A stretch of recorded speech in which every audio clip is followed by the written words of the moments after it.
Welcome back to the Mandarin Blueprint Podcast. My name is Phil Crimmins. This is podcast 124. And today we have a number of good questions that came in from the Mandarin Blueprint Method course, which is where the majority of our questions and comments come from. We also get some questions and comments that come directly through email to podcast@mandarinblueprint.com. So if there's any questions that come up for you in the future and you want us to address them on the podcast, if you send it to that email address, we can get it onto the next week's podcast. And then as for the remaining comments, they come from the community forum, which has been a great place where lots of people are getting involved, asking questions, and otherwise sharing their resources that they've found, the techniques they've found, or looking for help in certain areas. And it's become quite a little vibrant community there, which is great. And we're actually making plans to eventually reorganize the forum, make it a little bit better, considering that, we made it somewhat in haste. I guess maybe a year and a half ago now or something like that. And it is about time that we organize it a bit better, make it a little bit cleaner and easier to navigate. But that's one of the many things on our list. We have a lot of plans for the future, a lot of stuff coming up. I will address some of them in response to a question, but I just wanted to give a couple of updates. One, we've made an improvement to all of the sentence flashcards where previously if you had a close delete on a sentence flashcard, so you have a 10-character sentence, there's one character missing on the front of the card. Before, there was no indication whether or not the character missing was a part of a 2-character word or not. And we figured that you'd remember because the word would be associated, or the sentence would be associated with a word you were learning. But the thing is, there ends up being so many sentences that eventually you can end up forgetting which word was associated with that sentence. And then you start asking yourself, was this a 1-character word or was this a 2-character word, and one of the characters on either side of it is a part of the same word. And so what we did was we made sure that if it's a 2-character word, both the character that's closed out and the character that's not closed out are both red. So you should be able to see that more clearly in the sentences now. It should make it a bit easier to follow along with. We've been making some progress on the new flashcard system that we'll be doing, which, now that we have worked with the company that's going to create the software for us, and we've come to a contractual agreement with them.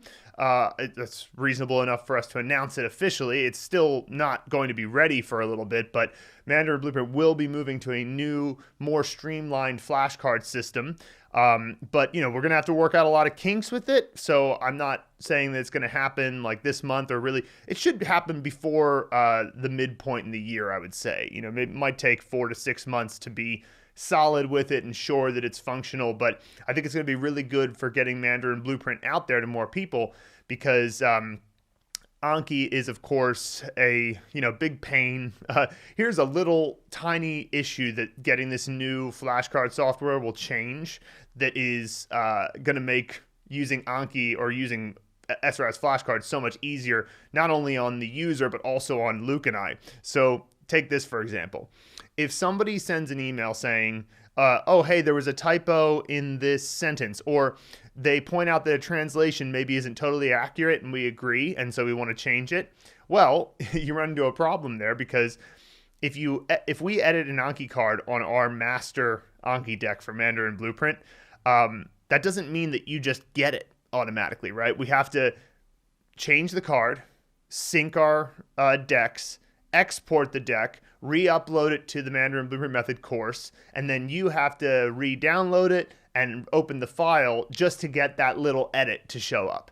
And of course, in this new flashcard software, if we make an edit to one of our admin fields, saying, oh, before this was, it was the your problem where we should have put Y-O-U-R and we put Y-O-U''re, and so we changed that. We only have to change it once, and then it will change for everybody automatically. And so that'll save us a lot of time and struggle. So we're very excited about that. And actually, this is actually a good place to talk about this, because sometimes it's only the most dedicated users that listen to the podcast on a weekly basis. But we're going to be doing a beta test of this software, and we'd like to do it with 25 members of the Mandarin Blueprint Method course currently, to get feedback, to get notes.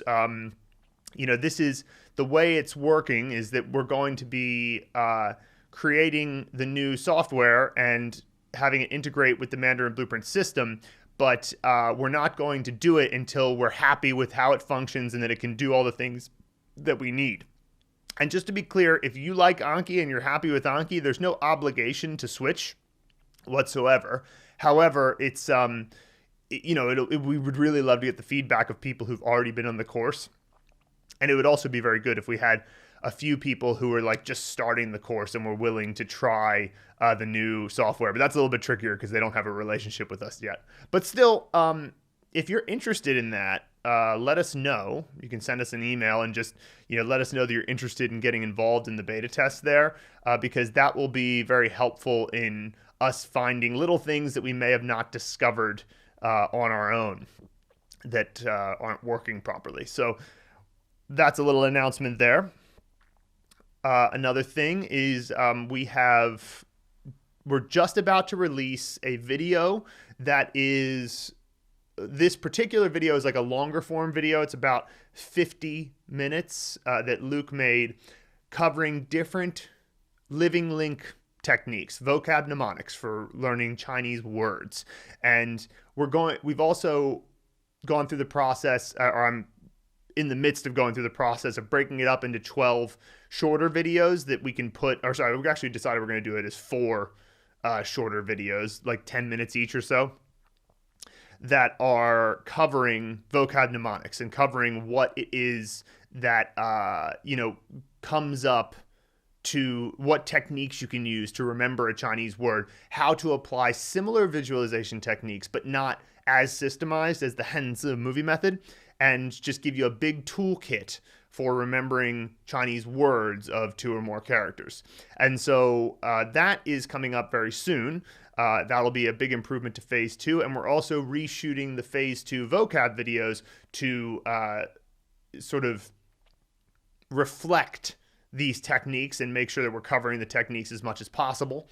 And this will really help with getting the ball rolling on remembering vocab in a much better way. Now, if you're already beyond phase 2, then you could consider watching the longer form video, because it might help you just moving into the future with any new words or words that come up in your Anki flashcards that you realize you didn't have a good enough image or you didn't have a good enough visualization to try to remember it. And so this will help a good deal with that. So hopefully you guys will enjoy that. And other than that, we've just been working on some plans for the year and things like that. So we have a lot of good stuff in the pipeline. So look out for that moving forward. Now, let's get into the comments and emails from this week. First, we have Carrie Woods in the community forum. She says, "Hi, I'm 33, so am I, from the UK, and I've been here for around a month. I've been trying to learn Chinese for a while, but after getting diagnosed with ADHD recently, I've realized I can't just try to squeeze into the regular learning style and have been trying to figure out what works for me. I would love to know if there are any other neurodivergent people out there who find this method as helpful as me. It really plays amazingly into how I already make and retain memories, and I found it so exciting and motivating. Thanks so much for the course." Well, it's not surprising to me that somebody diagnosed with ADHD would still be able to thrive in our course, because, and I make no claims to understanding ADHD and how it works. I certainly know what it feels like to feel like my attention is not able to stay focused on something. But since we break everything down into kind of one step at a time, we just go, okay, listen, the next step is thinking of a keyword connection for this character. It means that you can kind of have your attention come in short bursts, and it's all right if your attention moves after that, because it's very easy to go back to the point that you last remembered. So it's not surprising to me that somebody with ADHD would find this to be helpful. And also, I don't think that the visualization techniques that we use, that ADHD in particular would prevent you from doing that. As far as I understand, there is a condition called aphantasia, which makes it difficult for somebody or impossible for somebody to visualize things in their mind's eye. Like if you say to somebody who has aphantasia, imagine an apple sitting on a table. They can't do it, that's hard for me to imagine. It's sort of like how some people have said that apparently there's a subset of people who don't have any kind of internal dialogue. If they're standing and just sitting there, or maybe sitting and meditating, they won't hear. Obviously it's not really hearing, it's audiating is what it would be called. But the idea that a thought comes into your head and it has language to it, that apparently for some people that doesn't really happen. And so, similarly with aphantasia, but ADHD, I don't believe it affects either of those things. So you should still be able to use the visualization techniques. And what's nice is that because the visualization techniques are meant to be exciting and fun and funny and attention capturing, that's why you remember them, then it can kind of combat the desire to want to move your attention around to many different things, because it's like if you're making a great visualization, it's going to have your full attention. So thank you for sharing that, Ceri. I'm glad that it's been so helpful so far. Next, we have a post by Jessica M. in the community. She says, I was going to wait until I finished the foundation course to post this, but I'm jumping the gun by about 2 lessons and posting this feedback now. Mandarin Blueprint dramatically improved my Chinese reading speed, just by itself, and I can't explain how. I normally read in traditional characters. I didn't do most of the readings and skipped through much of the materials in the foundation course because I was already above that level. Some I would read and or listen to once and move on. Some I would skip entirely. The stories phase is more interesting and I give these a bit more attention. I just reread one of the Mandarin Breeze books and flew through it. I thought it was one of the level 3 books, but it was actually one of the level 4 books. I could read it almost as fast as a normal adult could read English, with the exception of unknown vocabulary. I read much faster, so not my English reading speed yet, but that is coming eventually, I'm sure. And I read it in traditional characters. So the Mandarin Blueprint method didn't even cleanly transfer to this material, right? Just because we teach simplified characters. I suspect that as predicted by fMRI studies of reading, generally that have been done in English and other alphabetic languages, that the ability to write is strongly linked to the ability to read, and that the ability to write most Chinese characters by frequency dramatically increases reading speed. Well, first of all, I just want to say that this is fantastic. I'm so glad to hear this, Jessica. Of course, Jessica joined the course. She's been giving us lots of great feedback and lots of good critiques of the course as well. And she's familiar with the literature around language acquisition. And so to see that this has happened is great. I mean, I'm just so thrilled to hear this. And I would suspect that, it's like, obviously anything that lacks a foundation struggles to maintain its sort of solid integrity. So if you imagine that you could say that if you have a character you don't properly understand, then you might get it in the context of a sentence or a paragraph because you have the support of the rest of the paragraph. So you have a pillar of the building that's missing some of the lower parts of it, but the rest of the building is kind of keeping it up, right? But the problem, of course, is that you can easily, if you see that character in another context where the surrounding context isn't as clear to you, it won't help you, where it'll actually hold you back. But if you know the characters really well and you have a good understanding of, how to write them and the components in them and all of that and what they mean, then they'll actually start to help you and you'll be able to use them in such a way that, again, just imagine the building. The buildings, all the pillars are strong at the foundation. So it's easier to, add on something to the building from there. And so this has obviously been our philosophy from the beginning, that characters are the most important layer of the language and that they should have the most sort of loving care given to their acquisition, because the result of that will be easier understanding of the higher levels. And so the fact that Jessica already had some foundation in certain ways, but what often happens with people learning Chinese is that they'll learn some stuff and they'll build some foundation, but it won't necessarily be at the character level entirely. Then they'll do Mandarin Blueprint and they'll find, oh, this really helped solidify the basics and therefore your progress becomes really fast because you already had some kind of understanding of grammar and that type of stuff. So thrilled to hear it, Jessica. That's great stuff. And congratulations. Keep it up. Next, we have Bunny in the community forum. Wow. I've been listening to the podcast and reading the Mastering Mandarin in the Modern World book and watching some of the videos today from the Rapid Acquisition Crash Course. But now it is 10:42 at night, and even though I am at page 72 of the book, yes, I'm not a fast reader, but then again, English is not my native language either, so I have to look up all the difficult words. I seem to be daydreaming constantly of all my good times in Shenzhen. It seems that I seem to remember all kinds of different places, how the Chinese people helped me, etc., etc. If such things happen and I just won't go away, is that a sign that you have learned enough for today? Or should I just push on and try to focus more? Because no matter what I do, it seems that my daydreaming becomes more intense now. Heck, I was even daydreaming that I was having a conversation with Luke in Chinese while drinking a beer. I don't speak Chinese and I don't even drink beer. Well, I think what this indicates is that the topic has captured your imagination. And so when something captures your imagination, then naturally you start daydreaming, you start imagining things, right? So that's what it is to me is a sign that yes, perhaps at 10:42 at night, your focused type of energy is fading. Like right now for me, it's 10 in the morning. I'm in my work day. I'm at that level where focus is kind of higher. I probably am operating at a sort of beta brainwave at the moment.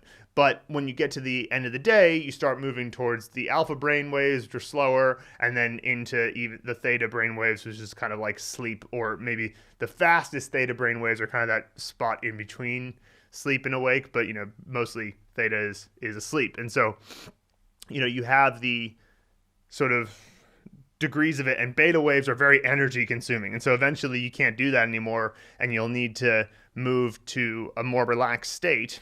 And so, I'd say that at 10:42, that makes perfect sense. But it's alpha waves are also where your imagination can kind of tend to take over, because you can think of it as like when you're focusing, you're sort of trying to not exactly be a dictator to your mind, but you're enforcing it more. You're like saying, no, I want to stay focused on this article I'm writing, or I want to stay focused on this studying I'm doing, or whatever. Whereas as soon as you say, for example, all right, I'm not going to focus so much on that, then your imagination and your unconscious mind kind of takes over. I mean, think when you're sleeping, it completely takes over and you have these, wild dreams and stuff. So, and that, of course, is the best state of mind to be in for doing mnemonic visualization, is to be a little bit less controlling of what your mind wants to do, right? So I think this makes perfect sense. I think your imagination has been captured by the topic, and this is a good sign. And, you can just accept the different times in the day and how you're feeling and how much, if you start daydreaming a lot, this is probably just a sign that maybe it's time to go to sleep soon. So cool. I like that question. That comment and question. Thanks, Bunny. Next, we have a question from Soren in the community forum. Quick question for Phil and Luke, followed by some general thoughts. I know the plan is to expand the course to include more than 1,500 characters currently in the intermediate course. I am curious, when will the course be expanded beyond this? I'll answer this and then I'll read his further comments. So this is something that has a few factors at play. So we have, of course, a lot of plans for the course, including the advanced course, and we are definitely going to do that. There's no doubt in my mind. It's like, to me, until the advanced course is out, there's not even the possibility of saying that we're finished with Mandarin Blueprint, unless we went out of business or something, but we're doing fine. So I'm not expecting that to happen. It looks like this year is going to be really great for Mandarin Blueprint financially, actually. So that is not the concern so much. It's more that we have several considerations to make. So one is that we have on the docket several plans that are going to take a fair bit of time for the way the current course is. So one is that right now we're just getting to the point where we're finishing up editing and preparing 64 stories for the intermediate course. And it's about, on average, 3 per level that are at 98% comprehension based on the end of a level. So you've ended level 37. Okay, great. That means that you now have 3 articles that you could read that are meant for the end of level 37. We're going to soon send them to a recording studio and get those recorded by professional voice actors. And so that, probably won't take too long once they get the job and we've paid them and stuff. They'll probably make it fairly quickly. And then we're going to make the text tracking videos from that. So that one is probably the one that'll be completed the soonest, that or the phase 2 updates that I mentioned to you earlier today. And then we have the phase 3 updates. Phase 3, we'd like to make the sentences a little bit clearer in terms of the borders between words. And we'd also like to consider going through and being a bit more brutal with ourselves on how the sentences are, how many top-down words are there, try to get rid of as many sentences that have multiple top-down words, maybe move them to different parts of the course or something, and try to make phase 3 a little bit easier in terms of the sentences. People are still able to get through phase 3 no problem, but we've gotten feedback at certain points that it's like, wow, it's pretty hard. It'll always feel hard to some degree because it's like it's the first time you're ever getting into sentences, but we want to see if we can make them even better. And then and of course that relates a little bit to when the new flashcard system is ready. And so to imagine this, if you will, when we get the new flashcard system ready, we're going to have to go through all of our first videos in phases 1 and 2 and look for where we reference Anki, because we're not going to be using Anki as our primary flashcard software anymore. And again, as a reminder to those of you who are using it, there's no obligation to stop using it, but it's just for people in the future. And so that's something that, you can't, once that happens, we can't prioritize anything else ahead of that. Like that has to be the first thing. Go through, find the videos that contain a reference to Anki and edit them or reshoot them or whatever, right? So that's going to be a big project. And then, of course, once we've done that, that's the best time actually to make changes to the sentences because it'll be easier to edit. Like if we make a bunch of changes to the sentences now, it's going to be really complicated to change them on the course while it's live, while also changing Anki, while also telling people to re-download the deck because we've made some new changes to it. So that's a thing that is, going to take some time. So that's phase 3. In phase 4 and phase 5, I've mentioned that we're working on some videos that will be like preview videos for the different phase 4 and phase 5 graded content. So the paragraphs, opinions, stories, dialogues. And so that is going to be a project that's pretty important moving forward. And we're also going to get Yo Lao Shi on previewing the intermediate stories I mentioned before, the 64 stories there. That obviously is going to be, him shooting it, but it's still going to require a fair bit of work from Luke and myself to organize it and, all of that. So it's not true that necessarily all of those must be done before we even start working on the advanced course, but these things are all important, and we have to consider the fact that it's like new people coming in. What we want to do is increase the chances that they get to the end, right? So there's obviously a lot of people sign up, and sometimes people get distracted by other things and they decide not to continue for whatever reason. It could be any reason, but one of the reasons might be that they're struggling with it and they find that it's a little bit too difficult, and so they don't continue. So we are constantly trying to make it easier and easier at each phase so that they get further. And once you get to a certain point, you kind of like, as for example, Soren has, then you are fine because your success breeds success. You go, well, geez, I've learned 1,000 characters. What, am I not going to keep going? Right? So there's that. Then, of course, once we get to actually preparing the advanced course, there is, of course, a lot of analysis that needs to be done. There's a lot of, sort of categorizations we need to do with characters, considering where do we have to add new props, where should we consider new additions to how should we structure each level, what words need to be covered, and all of that. And that's a huge amount of analysis. That in and of itself will probably take 3 to 4 months. And then once we get that analysis done, there's then, of course, the implementation and the creating the course itself, which is another, massive project. I mean, we're going to be doubling the size of the course when we do that. So the advanced course is going to cover 1,500 more characters and probably about 6,000 words. And so it's just going to be a massive endeavor. So that alone. And then, of course, now what we might do is put out the characters and words first and just not get the sentences out right away so that you at least can learn some characters. But the problem with that, though, is that what we find a lot of the time is that when you actually implement it, you'll discover that there was a change that you should have made. So, like, we had to really focus when we made the intermediate course on trying to not change the order of the characters if we could avoid it. And then we still had a couple things come up where we realized, oops, we put this character in the wrong place ultimately. Like, sometimes it's only by a few spots, sometimes it's by like a level or something.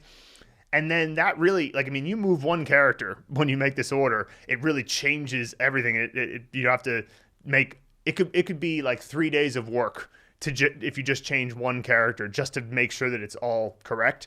So one of the ways that you can end up finding out there's issues is by making sentences. So this is all just to say that this project, it could take easily 8 months to a year to complete just on its own, and we can't get it started right away because we have these other projects in mind. But there is a light at the end of the tunnel. It's not, I would say that it being finished within a year is possible.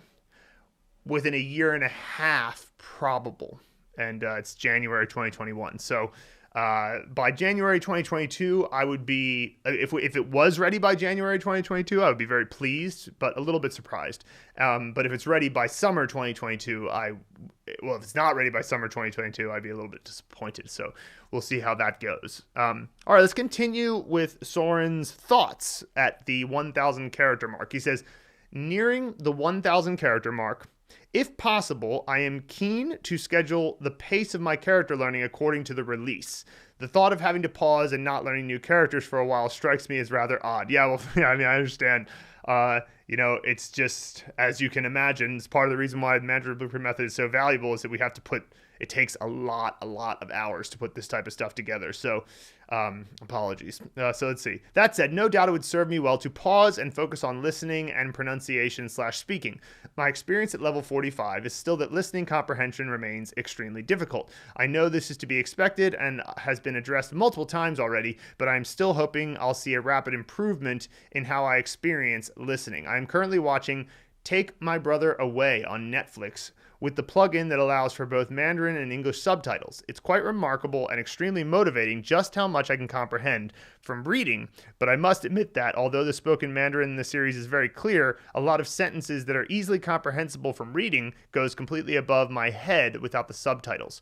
Hopefully it gets better with practice. The gap between listening and reading comprehension in comparison to what I experienced with my Japanese studies has really taken me by surprise. That said, I'd recommend the above series. A lot of everyday conversations and a very light watch. Nice. Well, I appreciate the focus on the element of the series, or giving a suggestion on a series. And yeah, of course, the listening, reading, comprehension element to things is, it's listening comprehension is definitely one of the most difficult things to get a hold of, although you're doing the right thing by starting to watch things. So listening to audio, in a way, it's a challenge, so it makes your brain even better at recognizing patterns. But if you can watch a TV show, so perhaps Soren finishes the intermediate course and takes some time to focus on the watching of shows, right? That will help a lot because you get the facial expressions, you get the body language, and sort of tone of voice in a way. You are able to figure out what the scenario might be since you have a whole scene in front of you. It's not just audio alone. So in a way, audio alone is like, running with a weighted vest on. It's like, it's harder, but it makes you stronger. But then, if you watch some stuff related to, any TV show or whatever, that'll really help. That'll help you get comprehending much faster because you have these other aids to your listening. And you'll have all the intermediate stories to practice as well, which will help you with your listening. So just, as usual, it's more comprehensible input. Best if it's interleaved with reading and listening. And of course, reading comprehension, part of the reason that it's easier is A, you're using the Mandarin Blueprint method so you can understand the characters, but B, you have a little bit more time to think about it, right? That's one of the basic things that makes listening tougher, is that you have less time to think about it. You kind of just have to, but Soren's been doing this for, I think, less than a year. So, it's totally normal still at this point to struggle in that way. And it does, I do find that it can come relatively quickly, especially if you end up putting yourself in situations where you have to understand. So like, I don't know if you'll have an opportunity to do this, but if you can find a way to go and speak with Chinese people, whether at like a meetup or perhaps a language partner or even a tutor, and you kind of have to figure it out. That sometimes can flip a switch, because if you're just listening to something, nobody is like right there holding you accountable as to whether or not you understood. And so there's sort of a pressure that comes with that can activate your brain. It's kind of like people will often say that when they're in an emergency, they'll get better at certain things. Like I had a friend, Daniel, who spoke some French, decent kind of intermediate level of French, but not very good. And then there was an accident. I can't remember the circumstances of it. I think he was mugged. Yeah, that's what it was. He was mugged. And the French police showed up, and he just was able to communicate with them pretty fluently because the situation demanded it. So like, our brains are surprising. Our potential is surprising sometimes at what we're able to do and how to take the knowledge and turn it into something. So perhaps a bit of advice might be to try to find a way to raise the stakes. I mean, get mugged, Soren. No, just maybe go and meet with some Chinese people and have a topic of conversation, perhaps. And like, obviously you can ask people to say stuff again and you can do all that. But by putting yourself in that situation, you may find that your listening comprehension gets better because it just sort of has to in that moment. So that's another bit of advice there. Next, we have an email from Marta. She says, "Hi, Luke and Phil. 30 years ago, I was able to read a good amount of Chinese, quote unquote, on the street, whether in simplified characters or the mainland or in Taiwan. I could follow traditional Chinese subtitling used on TV in Taiwan, read retail and civic signage, and understand news stories in the papers. But I've lost a lot of that power of recognition over the intervening 29 years, where I haven't been in either China or Taiwan. And so starting the Mandarin Blueprint method from scratch is really interesting, because most importantly, it's about training my brain in the method. It's great to be moving forwards. I'm not tearing through it as I've got a lot on currently, but I am doing Anki every day and spending as much time as I can working through the videos. For me, it has become a bit like training for a half marathon. Not my first half marathon, so I kind of know where I've got to go. At this point, I'm still working with characters I'm familiar with and probably will be for a while. And that makes it great for me, as it's like running on a familiar training route. But however well you know the route, you still have to run it and keep on running in order to build up the muscle memory and strength. Gotta do the miles. And you're right, it's a really fun method, bringing into movies such an assortment of actors, sets, props, and using components. I wasn't convinced I could work with the method. I'm 61, so my brain is kind of set in its ways. And I learned Chinese characters previously in an academic learning style. I took a 1-year postgraduate course in the UK in 1985-86 with a brilliant Taiwanese professor. and then followed that with formal study with Taiwanese professors at the Taiwan Normal University in 1986-87, and loads of self-study during the 5 years spent in those Chinese-speaking countries. But I decided to commit because, having known and lived in both China and Taiwan and known a lot of Wheble, passionate about learning and using the language, and having been one myself, I recognize something similar in the two of you. I've never been taught Chinese by a non-native speaker, and I know my pronunciation is pretty good. And as I went through the Pronunciation Mastery and Rapid Acquisition course, the fact that you would be great teachers to help me on my own journey with Chinese became increasingly clear, because you've both been on your own journeys. I love your passion for the language, I can hear your precision, and that you're just comfortable in the language, and isn't it such a beautiful language? So I don't know how many of your students have, like me, started your program from a different starting block than a beginner, but I think you'll be interested in knowing that it is working for me, a long-term lapsed student of Chinese. Over the years, I've enjoyed using the phrase 差得很远 in response to Chinese people impressed with the few words of Chinese I've spoken to them.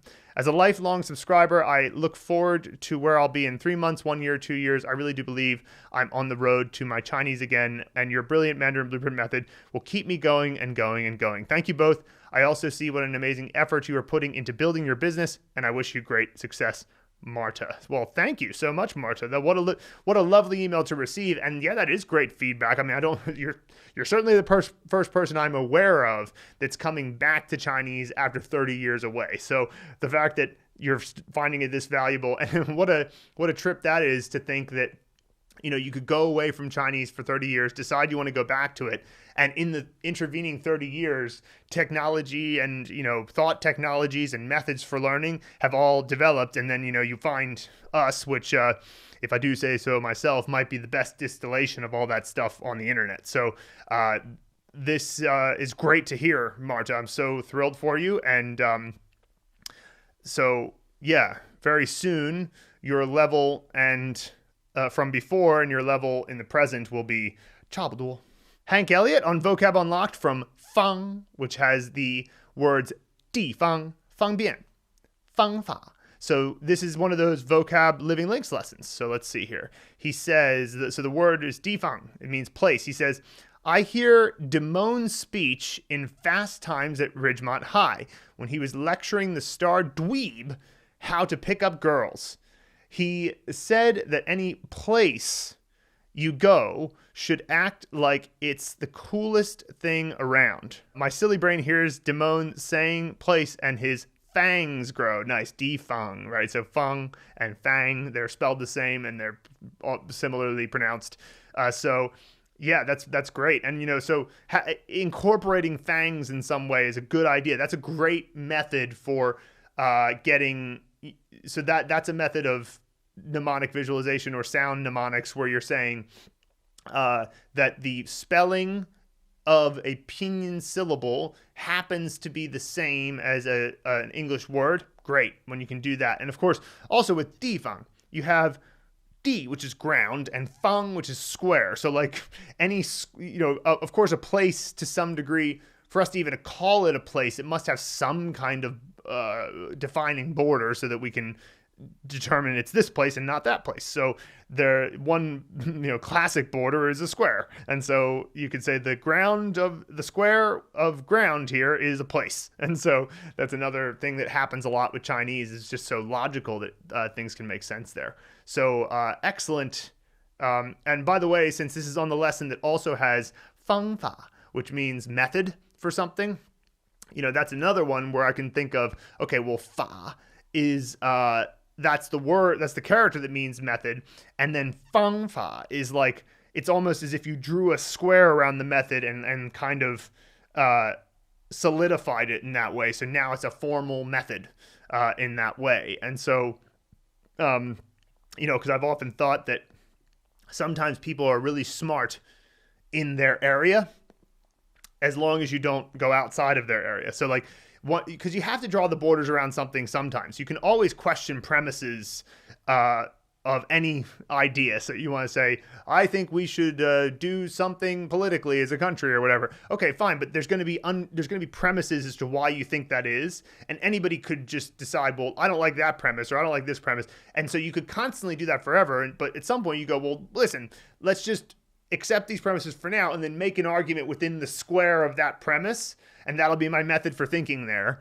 And then of course you just always need to remember that you could use a different border there. And so that's why, what do they say? Break your frame, right? So it's like you make a frame to understand something, a square frame, and you think about it, and then you go, okay, that's cool. Now break that frame and try something else, right?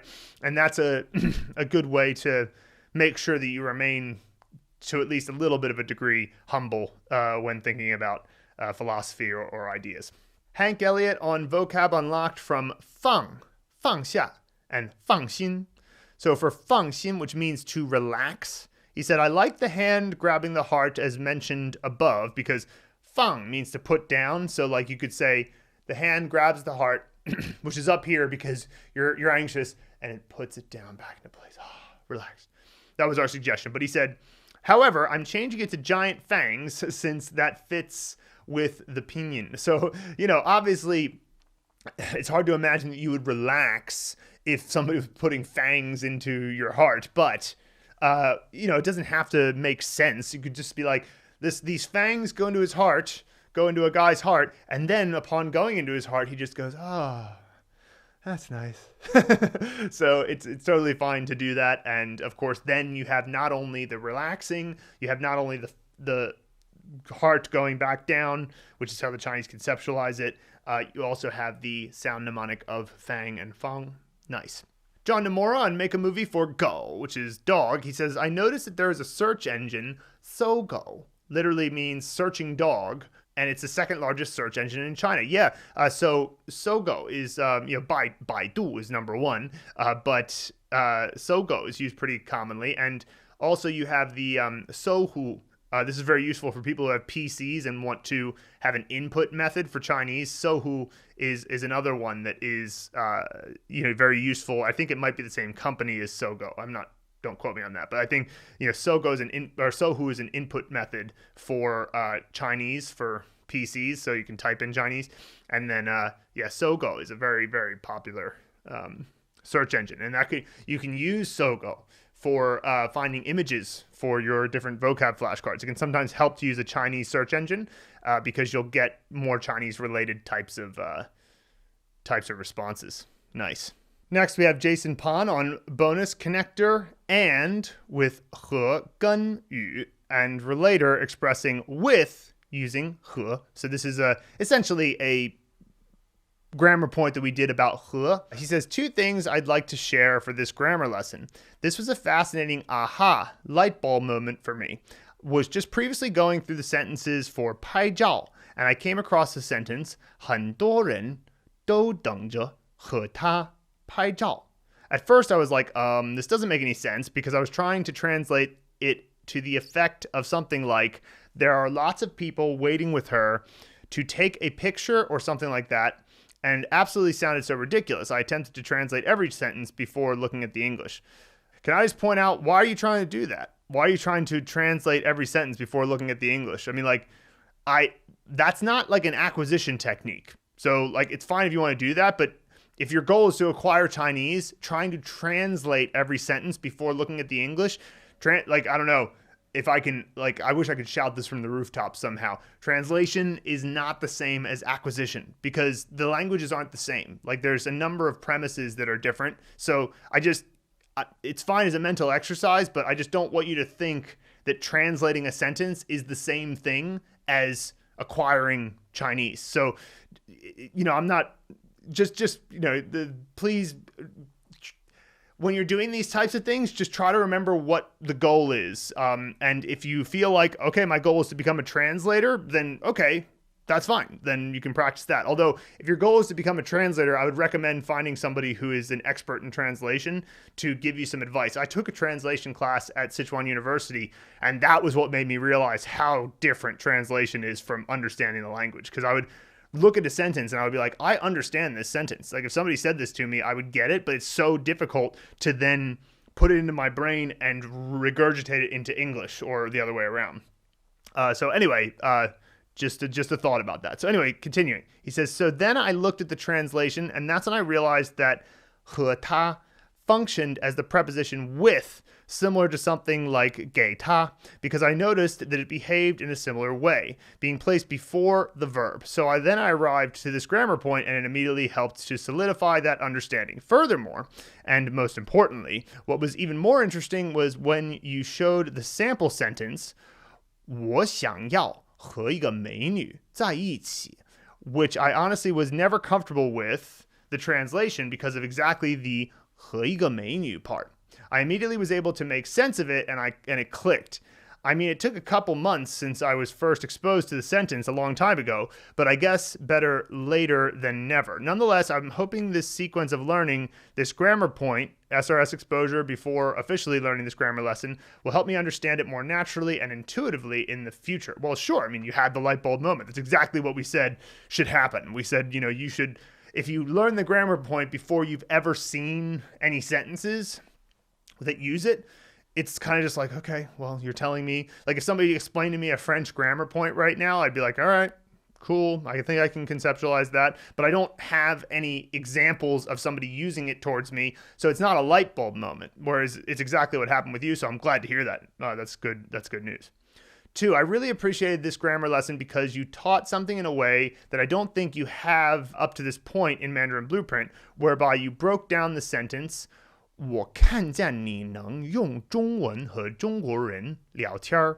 This is exactly how I study my sentences. I invest much of my sentence review time to making a deliberate effort to break down the sentence structure into building blocks so that I can understand what can be replaced, substituted, modified, etc. for the purpose of starting to get comfortable with my output. Your unconscious mind will do that for you, bro. Your unconscious mind will do that for you. It's trying to use a calculator when you have a supercomputer right next to you. So like what Jason is trying to is admirable. It's admirable, but it's not something that you have to do consciously. Like I broke down the sentence, 我看见你能用中文和中国人聊天, because I already know how to speak Chinese and can break it down if I want, because it's helpful a little bit. It's helpful in pattern recognition, but you're not going to be able. Nobody's conscious mind is strong enough. I mean, you're a smart guy, Jason. Nobody's unconscious mind or conscious mind is smart enough to be able to calculate ahead of time what words might be able to fit into a certain spot in a sentence and then output it.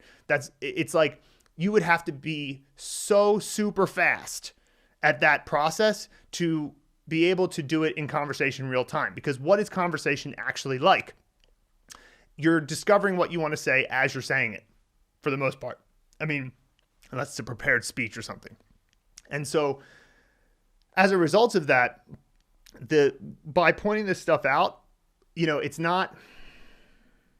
By pointing this stuff out, we're trying to just give your unconscious mind an assist, but like you still have to give the vast majority of your focus to your unconscious mind. I would argue that it is an incorrect premise to think that, like you said here, that breaking down these structures is going to specifically help with your output in that way. What's going to help with your output is reading. So all that time you're spending breaking down sentences, I won't say that it's useless. I'm saying that the opportunity cost is really high because all that time you're spending, you could be continuing to read. So like that's what will get you to the point of being able to output faster is reading a lot and listening a lot. So, I know I'm a broken record about this, but so far I've not really seen evidence in the messages that you send each week that this message is getting through. So fine, repetition if it needs to be. All right, so let's see here. Continuing. So when you presented it, it was rather easy for me to follow and it aligned well with my learning style. With that said, I wish there was more of this. In fact, it would be awesome if this was a structural design of the course whereby each sentence, or at least certain required sentences, had this same learning supplement, such that it gives you the sentence status quo as is, but then there is a way to see how the sentence can be distilled into the most basic building blocks.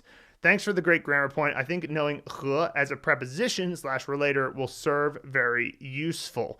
Yeah, so I mean, I certainly, for all the point I was making about how it's not particularly helpful in acquiring the language to be able to break down a sentence, it is kind of fun. It's sort of like a fun little exercise to do. So I could add in more of that. I do it sometimes in the Loom videos that I do in response to people if they ask a grammar question, just because you can kind of... So my recommendation for it would just be to say, find the basic like action of the sentence, or find like, if you find the basic... Think of it like this. You have a subject. You could find the basic subject and try to figure out how many things are modifying the subject. I actually did this yesterday with you regarding people who decide that they're not going to go back to China after going abroad. Those people who decide they're not going to go to China after going abroad, which technically is all a description of 人, and then it becomes 哪些人. It's like 回中国的哪些人不会回中国的了哪些人出去就不会回中国了的哪些人. Like, it was like sort of adding all these different modifiers. That's the thing you can do. And to be honest, it's not that hard. It's just a question of like asking how many things apply, and you could just do this if you want. And then of course there's the action. So like, when you know the action of the sentence, it's helpful to try to find what's the basic sentence. So like, you could say, 我看见你 is a very simple way to start the sentence you put in this example, and then you go from there. And so like there's all sorts of ways you can do that. But I'll bear that in mind moving forward, and maybe I'll when we write some more grammar points, I'll put more of that in there. Cool, nice. Next, we have a question from Julie Lund on 在 in context. Shouldn't there be a 偏 in the first sentence for the translation to be right? The way I read the sentences is that, quote unquote, I simply want to try this one type of bread again in the future, not another piece / slice of bread. Thanks. And so the sentence is, 我想再吃一个这种面包. The question is, 一个这种面包, should it really be 片, 一片这种面包? And that would be true if it was a slice specifically, although the sentence doesn't necessarily indicate that. You could say 一块这种面包, which is also a measure word for bread if it's not in a sliced form. But 个 is the universal measure word, and bear in mind that like you could say 个. Totally fine to say 个. But also we're considering top-down words when we're making sentences. So like, we want to, make sure that we don't, use too many top-down words. So that could be the reason as well why we use 个, because of course you learn 个 very early in the course. So she said, the way I read the sentence is that I simply want to try this one type of bread again in the future, not another piece of bread. Well, consider this. She could have said, 我想再吃这种面包, which would mean I want to eat this type of bread again. If that were the case, I would say that's almost definitely what you're saying. Just someday in the future, I want to eat this type of bread again. But by saying 一个, 我想再吃一个这种面包, then it's more likely that they're saying I want another type of this type of bread, another piece of this type of bread now, because what are the chances that what they mean is just one piece of this bread again in the future, and that's it, right? Like, because by saying 一个, we're indicating that there's some type of measurement to it, whereas if you just leave out the measurement, then it has much more of a general feel to it. So that's the indication to me that this is more of a it's not necessarily general in the future, but instead is more specific to what's about to happen. Rebecca Wheble on Vocab Unlocked from Li, which is like, this is an example. So 例子 is an example, or 例如 means for example, and 案例 means a case. So 案 is sort of a file, And 案例 is a case, which is something that we'll get into in this sentence. She says, in the sentence for 案例, are the patients hitting the doctors, or are they hitting them with malpractice suits? So this is a good question. So the sentence is, 这家医院里发生过多个病人打医生的案例. So this sentence starts off with 这家医院里, in this hospital, 发生过 has happened before, 多个病人打医生的案例. Patients hitting cases, 案例 of patients hitting doctors. So I understand why she asked this, because there is a word in Chinese, which is 打官司, which is to go to court or law or engage in a lawsuit. So 打官司 is, and you can 打赢官司 or 打输官司, which would mean like to win or lose a lawsuit respectively. But that, in that case, it's a 官司. It's not an 案例. So a 官司 is more, you can always tell with the character 官, if the character 官is there, that usually means that this is pretty official. You know, 官方语言 is like political speech, official speech, right? Or official language. And so 打官司 is the hitting somebody with a lawsuit, right? And I guess we say that in English as well. But in China, there was actually, I don't know if it is still a phenomenon, but there was a cultural phenomenon in China where patients were frequently kind of being violent towards doctors. I mean, obviously, it's not most patients, but it's enough that it, you know, made the news and stuff, where you know, their reaction to negative diagnoses was to sort of, I guess, blame the doctor, which is, you know, obviously a little bit, it's like one of those things, understandable emotionally, although it's clearly the wrong thing to do. The doctor's just doing their job, but it's like, yeah, it's happened many times. So like that actually, that's why I knew for sure that this was indeed the situation of the patients actually hitting the doctors. So yeah. And then of course that may have turned into a case from there, like a more official case. But certainly this is the type of thing where you would say, because if a patient hit a doctor in a hospital, they're at least going to record it, right? And it's gonna be a thing that happened. So they'll be able to reference in the future. So yeah, 案例 in this case, yes, it is literally somebody hitting the patients hitting the doctors. Next, we have Jason Pan on 道 in context. He says, 你多发一点自己的自拍照片到手机上. What does 照片 do here, since the sentence translates to just more of your selfies? I would think that 自己的自拍 would be sufficient. So 自拍 is the act of taking a selfie, right? So because 拍 is the word there. So yeah, basically the 自拍 is the act, and 自拍照片 is the selfie itself.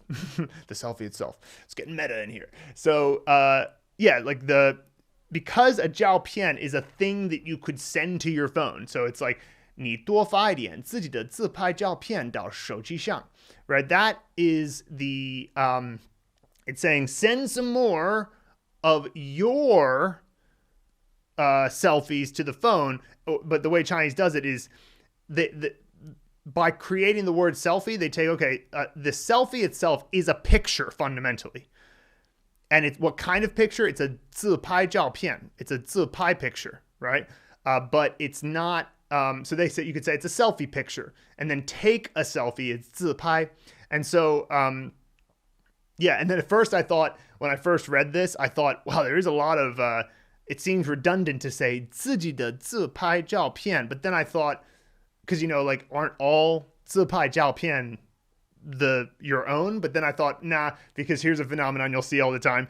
I mean, it's not like this is unique to China, but you certainly see it if you go out in China, is like, you'll be at a bar or something, and there'll be like 4 girls at a table, and they're all taking pictures. You know, I work in bars a lot playing drums, and so like they're all like taking pictures of themselves, and all of them are doing it, and all of them are in all of them at some point. So that means 4 people have 自拍照片 from that night.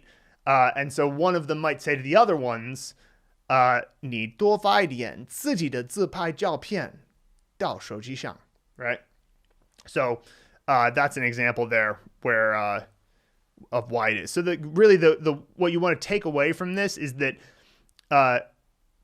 what is happening in the sentence? We're sending pictures to the phone, right? And so that's what can be sent to the phone. Can a 自拍 be sent to the phone? No, because that's the act, right? 拍, that's the indication. 拍照片, that's the take pictures part of it. So 自拍 is still a verb fundamentally. Although, of course, in this case, it's a verb that is modifying the noun. So it's like saying, like, it's not, what kind of 照片 is it? It's the kind that you take yourself. But still, what can be sent to the phone?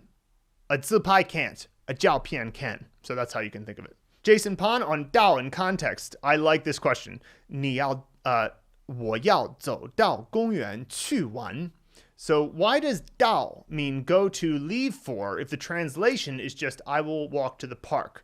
Seems like the sentence would still mean exactly the same thing without the 到, or am I mistaken? So I had this same question when I was in university, because this structure of 到 plus place plus 去 or 来 seems like, well, why wouldn't you just say, I didn't frame it as Jason said, but I why wouldn't you just say 我要去公园玩?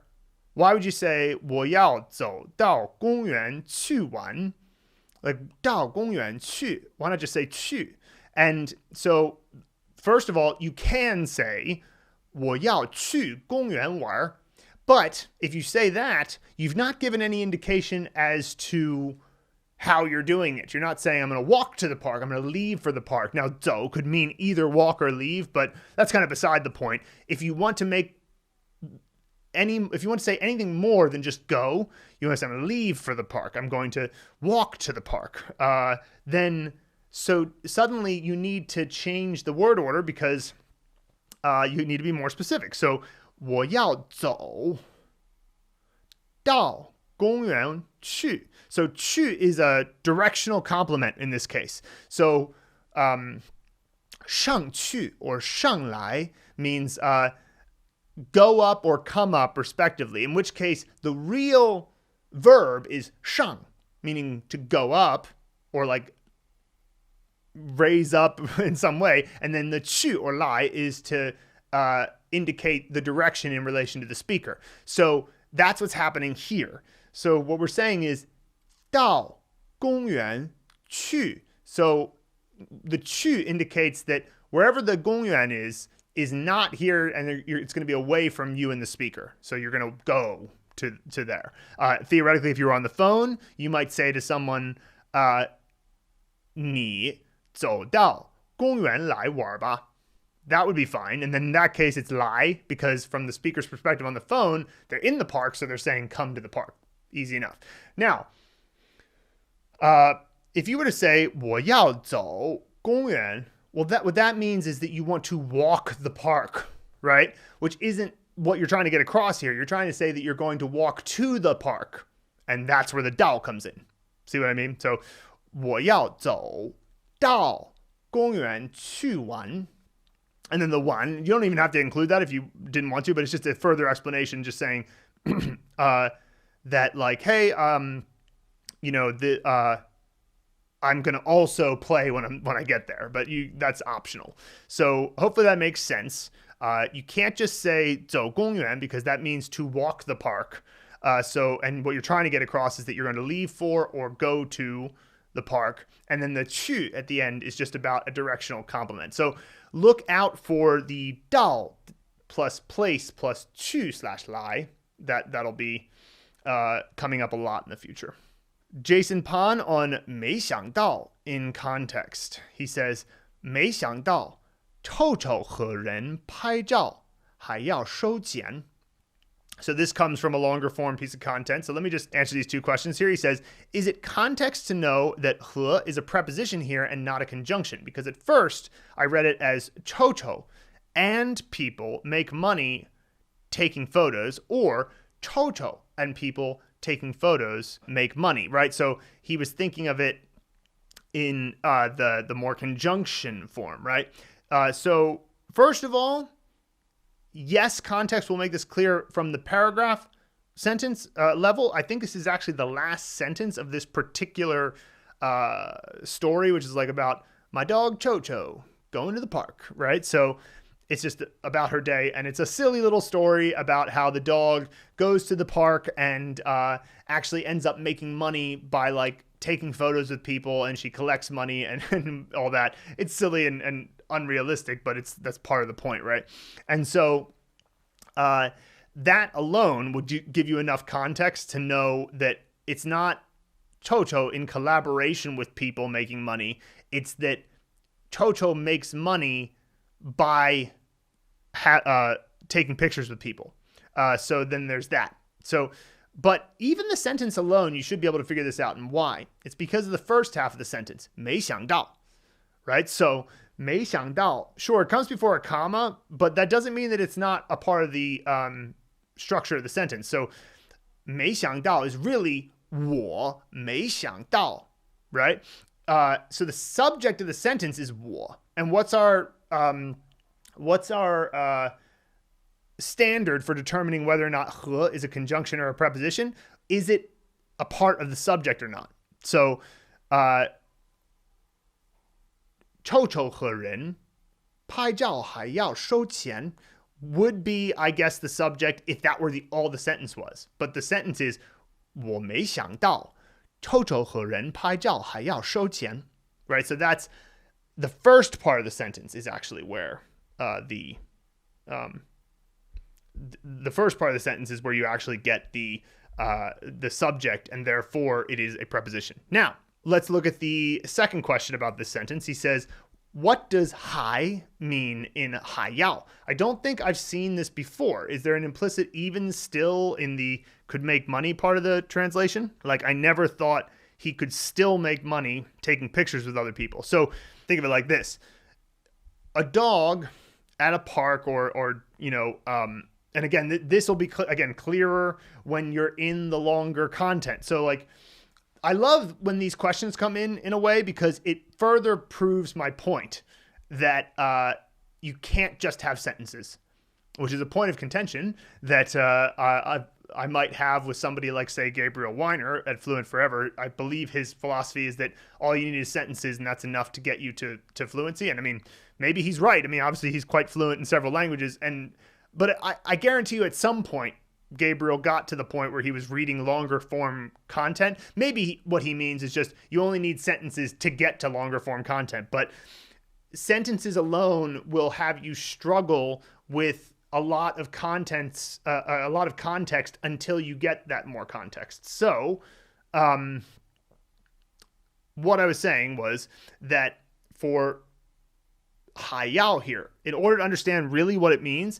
you have to read the whole paragraph. But this is what the context is and how you can understand it. So a dog going to a park normally like runs around, they go to the bathroom, they throw a frisbee around and catch it, right? Like these are the normal dog activities.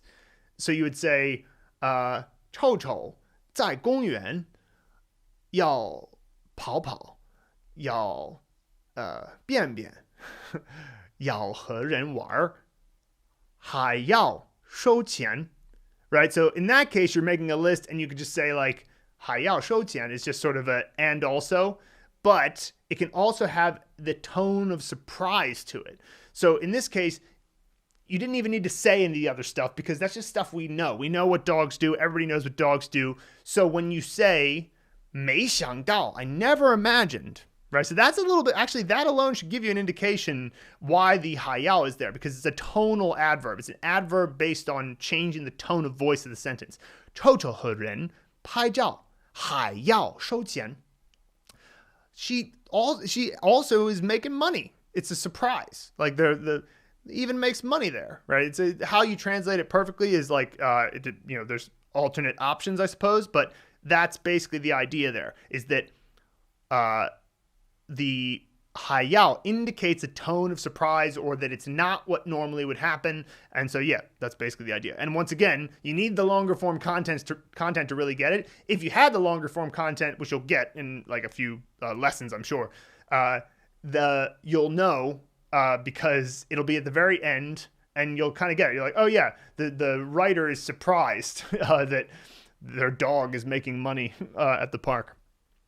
I think they might have even said like, my dog makes more money than me. So let's move on to some movie scene shares. Only a few this week, all from Rick Santos, who's been smashing through the intermediate course. So Rick on Make a Movie for Hun, which means to mix up or a mixture. He says, this character Hun reminds me of a tabletop kitchen mixer for anything liquid with 2 beater attachments. And I love that. This doesn't really happen very much, but yeah, like this is great. So we have, for example, the liquid on the left, which he's kind of separating from. He's saying, obviously, you mix things that are liquid.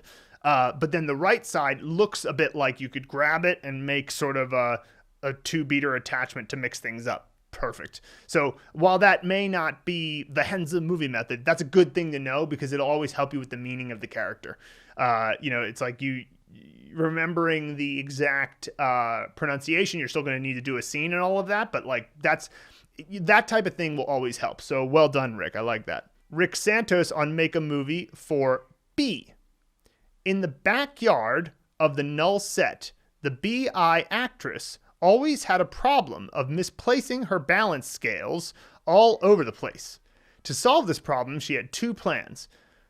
Plan A, leave the balance scales on the floor. This way, this was the default mode. Plan B, she got a T-stand, when she could put the balance scales on top of the horizontal arms, or just hang the balance scales using the handles. Clearly, Plan B, the pronunciation of the character, was the finished B solution. Balance scales complete. B, right? So B, this character, this is actually a useful character because it means like completed in its entirety. So if somebody says 1B, it means you're done, it's over. It's not just done, it's done and never will be done again, right?